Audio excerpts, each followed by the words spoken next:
Hello， 大家好，歡迎大家收睇今日嘅節目。隨住科技進步同埋消費者行為模式嘅改變，數碼營銷唔單止係推廣嘅工具，更加係品牌塑造同埋業務增長嘅關鍵。喺競爭激烈嘅市場當中，品牌點樣可以脫穎而出，被目標客群看見呢？今日我哋非常之榮幸邀請到行內嘅資深專家同我哋一齊探討一下。Hello，Brian 你好。你好。講到咧數碼營銷啦，以前就係一個可以選擇嘅其中一個推廣嘅工具，而家慢慢就演變成為一個核心嘅工具啦。喺市場當中，其實係擔當住一個點樣嘅角色呢？Digital 咧或者數碼營銷喺今日咧，我覺得係一條直線，亦都係一條橫線。直線即係話包括搜索啦，包括 digital display ad 啦，包括唔同嘅數碼營銷渠道咧，可能都係一條直線嚟嘅。但係今日咧，數碼營銷亦都或者數碼本身啦，甚至 AI 本身咧，其實好似電力咁樣咧，已經 underpin 我哋所有嘅營銷渠道。咁所以咧，佢亦都係一條橫線嚟嘅。咁所以無論係線上啦、線下啦，佢基本上互相交接嘅。咁可能有啲嘅品牌咧，之前都係沿用一啲傳統嘅渠道、傳統嘅營銷策略啦。如果有咗數碼營銷嘅出現，佢哋慢慢想融入或者結合兩個策略嘅時候，點樣可以做到一個可能線上引流、線下體驗嘅呢個效果呢？我諗我哋要睇下呢咁多年嚟個成個營銷或者 marketing 或者係廣告嘅嗰個發展啊。過去可能30年前咁樣，可能營銷只係得報紙啦、收音機啦、可能雜誌啦同埋電視台嘅。但係今日咧，其實因為隨住數碼營銷嘅，或者每一個小市民，我哋 day to day 包括你 Kathy 本身，可能你大部分時間係對住手機嘅，咁而手機入邊其實係好碎片化嘅。你可能你係基本上同時間電視同埋你嘅 social media 基本上係一齊喺度做緊嘢嘅時候，咁亦都正係今日品牌，無論係小品牌又好，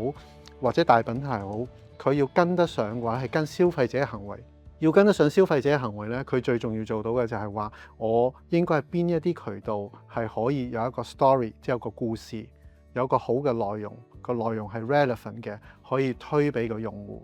咁所以並唔係好似以前咁樣咧，話我係做 A， 一係做 B， 一係做 C。其實因為數碼營銷咧，所有嘢都緊結合嘅，即係話所謂線上線下咧，就話可能你線上喺 social media， 首先你有個好好嘅故仔可以推俾個用戶。佢好中意啦，跟住可能如果係個品牌有線下嘅接觸點嘅話，佢就會去線下有互動、有消費，再喺線下嘅消費又再次成為一個線上嘅故事。今時今日，無論係大品牌或者小品牌，都係咁樣玩嘅數碼營銷。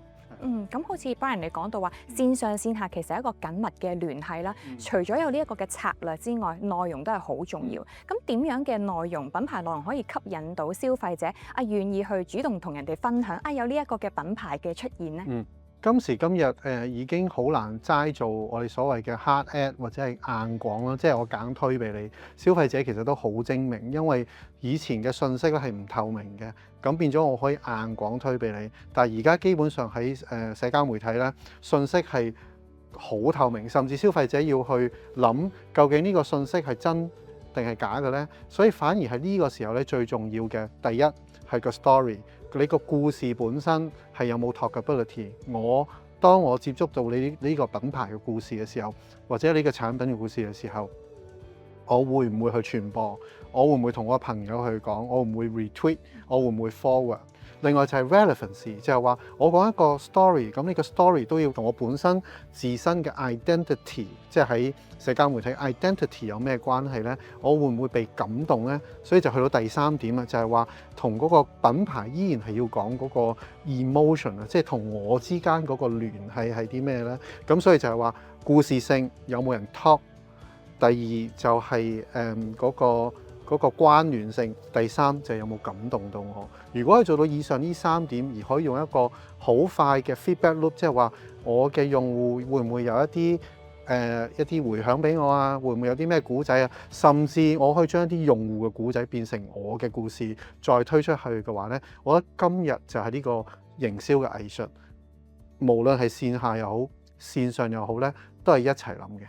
我都好認同 Brian 你嘅講法啦，即係而家講緊一啲營銷咧，唔單止係講一啲好硬性嘅推銷啦，而係需要有啲有溫度嘅故事，先至可以更加打動到大家啦。咁對於可能一啲嘅企業公司嚟講，佢未必一開始有好多嘅資源投入喺數碼營銷當中，咁你又有啲咩建議佢哋可以點樣去分配呢一個嘅資源呢？今時今日咧，消費者嗰個一日對媒體或者接觸點嗰個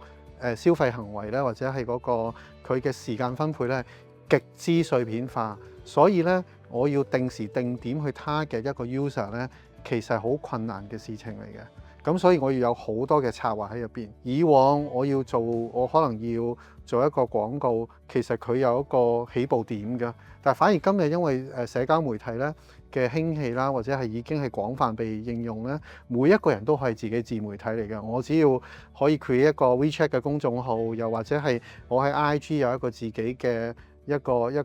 號，咁我或者喺 LinkedIn 我有自己一個號，我基本上可以開始用品牌同對方營銷。咁所以咧，其實對好多未必 budget 有限制嘅話咧，反而我哋今日見到好多好有創意嘅例子咧，甚至係可以打贏大品牌，甚至一大品牌見到小品牌可以做一啲咁有創意嘅時候咧，佢哋都會學習。咁所以反而我覺得今時今日隨住呢個數碼營銷嘅興起啦，甚至已經再深度結合 AI 等等咧，已經係我哋有好多唔同嘅玩法，但係都係翻去頭先嗰3點，有冇故事？無論係有錢冇錢，有冇故事？你個品牌解決緊咩痛點？你點樣去將呢個故事可以同消費者可以直接對話？消費者俾翻你嘅 comment， 你點可以再次變做一個營銷點等等？其實係好，我覺得係好好玩，好 fascinating 嘅。你會建議啲品牌可能係集中火力喺某一個適合佢嘅渠道、年齡層、客群裡面啦，定係佢應該分散投資呢？我諗睇唔同階段啦。一開頭嘅話，如果我係一個 startup 或者我創意或者我有所謂 MVP 即係 minimum viable product 咧，可能我會係集中喺譬如話有 followers，可能攞一啲 feedback，攞一啲 engagement，如果係做爆品嘅話，可能會係咁樣嘅。但係當去到有咁上下嘅成熟程度，有翻多啲嘅 budget， 有翻多啲嘅 customer 嘅時候咧，咁我哋又需要，咁亦都 depends on 究竟係一個完全嘅線上嘅經營模式啊，定線上線下經營模式啦，咁都有好多唔同嘅玩法嘅。咁好 depends on 去到乜嘢嘅階段咯。我諗最重要係個客戶喺邊度，佢想要啲乜嘢，你解決緊佢乜嘢問題，基本上就決定咗你一開頭應該係邊度同佢溝通咯。所以品牌都要好好咁樣訂立咗一個初衷嘅目標先。咁頭先 Brian 都有提到，其實而家消費者好多嘅行為都係好碎片化，佢中意突然間就去呢個地方，突然間又去另一個地方，變咗咧品牌或者公司收集翻嚟嘅數據都會傾向係唔同嘅渠道同埋碎片化。點樣可以集中啲睇翻呢啲嘅數據，等佢哋審視翻我整個嘅策略係咪有效呢？一嚟好碎片化啦，但係都係有跡可尋嘅。可能佢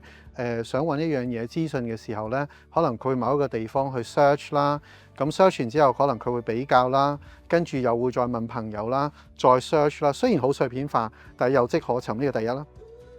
咁所以咧，其實都可以睇分路咧，我哋去睇唔同嘅數據咧，可以睇下我點樣去優化由 A 去到 B 之間嗰個嘅 conversion rate 啦。我哋講專業少少就係點樣可以將個轉化率，每一個環節嘅轉化率咧，我都要優化。咁呢啲全部都可以衡量嘅，無論係線上線下或者相結合都好啦。咁第二樣嘢咧就係今日 AI 最 powerful 嘅地方啦。你有好多嘅數據，全部都好碎片化，你唔知點樣整合。話俾 AI 聽咯，而家好多 AI 嘅平台基本上咧係可以自動波咁樣話俾你聽。你可以問佢一個 prompt 嘅問題，佢就可以自動話俾你聽個答案，話俾你聽應該點樣做。你話俾你聽你個 budget 係點樣，你想達到乜嘢嘅營銷效果。咁基本上而家呢啲 AI 嘅平台咧已經可以話晒俾你聽。所以今時今日反而咧，我想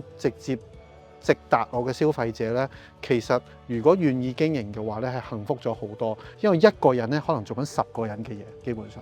咁即係 AI 技術嘅快速發展同埋出現咧，係令到大家收集數據咧都會更加準確啦，知道消費者嘅行為啦，可以研究到，然之後咧幫助品牌更加精準咁樣咧去打中消費者嘅喜好。